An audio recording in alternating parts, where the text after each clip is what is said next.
Hi, today we're going to talk about how to find deals.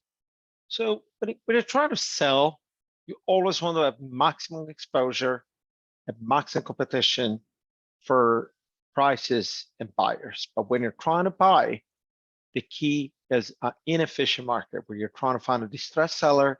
You're typically going to be the only one, the first, sometimes the last. So again, when you want to buy, it's good to have an inefficient market where you are in a stronger negotiation position. When you're going to try to sell, in order to maximize, you want a maximum exposure. So how to find a distressed seller? We call it the 4 Ds: death, divorce, debt, and disaster. You want to find, you want to work with lawyers that do probate, look at probate notices. Same thing for divorce or debt, so people that are about to be foreclosed or foreclosed notice. Disaster is a very specialty work where you basically are chasing hurricane, storms, natural disasters like we had in Louisiana, New Orleans, in Florida, and you're going to get really 5 cents on a dollar for incredible lots or incredible properties. Now, another way to look at it is, in order to be successful, is how to speak with the seller. And you always want to focus on what is their why and ensure that you always go with value add solutions. Because people that are distressed have a problem, and you need to have the mentality of trying to put yourself in their shoes and know how you're going to help them with their issue.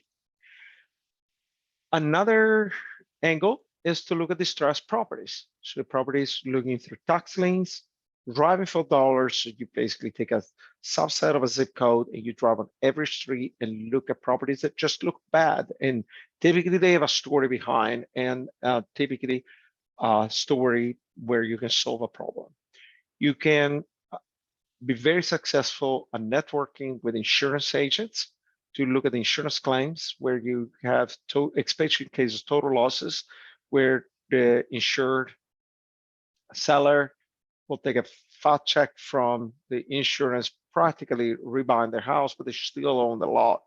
And sometimes the house is in reality semi-salvageable, and you could really get it for a few cents on the dollar, a great piece of land or properties or house that can be restored.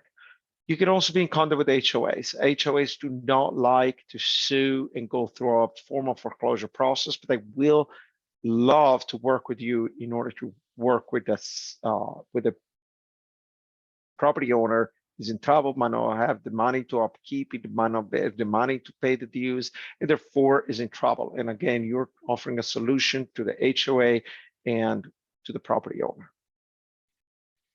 Lastly, you can look at an MLS. You want to definitely look at words like motivated, fast, as is, investor.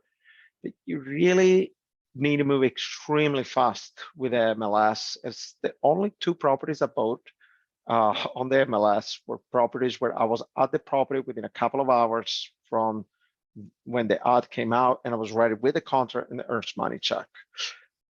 I purposely put it as last because it's so easy that it's overused, inflated, and it goes typically to what you see here, sell maximum exposure, and therefore there's too much competition. In all this, also take a look at the balance between time and money. For example, driving for dollars is very inexpensive, very effective, but it's very time consuming. On the other hand,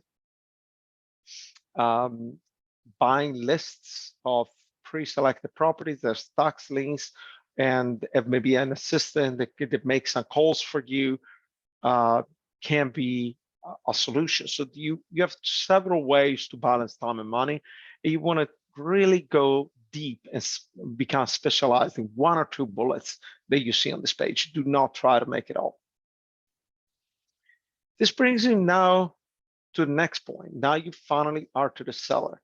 How do you approach them? You want to, again, give them a why to sell. Talk their language, put yourself in their shoes. Offer easy solutions. They already have a lot of issues. They need to see you as a problem solver. definitely listening and be compassionate and frame everything as a solution. And ensure that you follow up. Sometimes, often, they're not ready in the first conversation. Often you're getting the deal at the 6, 7, 8, 9 touch that you have with them.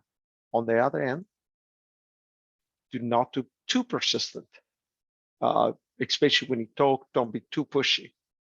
Don't try to have a cookie cutter approach, which brings me to the next point. The market is flooded with approaches that probably were economically sound a few years back, where people would delegate abroad the task to call a lot of sellers in order to get the needle in the stock. But don't do that. Is overused at this point, and a cookie cutter approach to the script is not working anymore because there's too many people, too many competitors that have tried to scale it.